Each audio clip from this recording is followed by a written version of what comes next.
নমস্কার বন্ধুরা, আজকে লাল লঙ্কার মশলা আচারটি আপনাদের সাথে শেয়ার করছি। প্রথমে 500 গ্রাম লঙ্কাগুলি বোটা ফেলে ধুয়ে ছিদ্র থালায় নিয়ে নিলাম।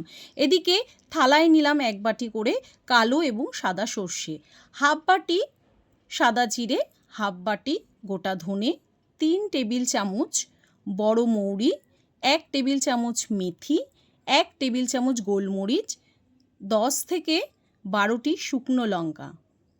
এদিকে আলাদা বাটিতে নিলাম 2 টেবিল চামচ কালো জিরে, 2 টেবিল চামচ জোয়ান।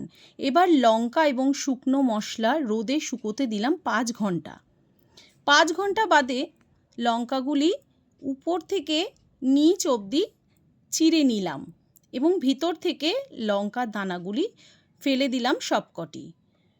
শুকনো মশলাটির মধ্যে জোয়ান ও কালো জিরে তুলে রেখে বাকি মশলাটি একটু দানা দানা রেখে গুঁড়ো করে নিলাম। প্যানে 300 ml সর্ষের তেল ধোয়া ওঠা অবধি গরম করে গ্যাস বন্ধ করে একটু ঠান্ডা হলে তার মধ্যে দিলাম 1 টেবিল চামচ হিং, জোয়ান এবং কালো জিরে দিয়ে মিশিয়ে নিলাম।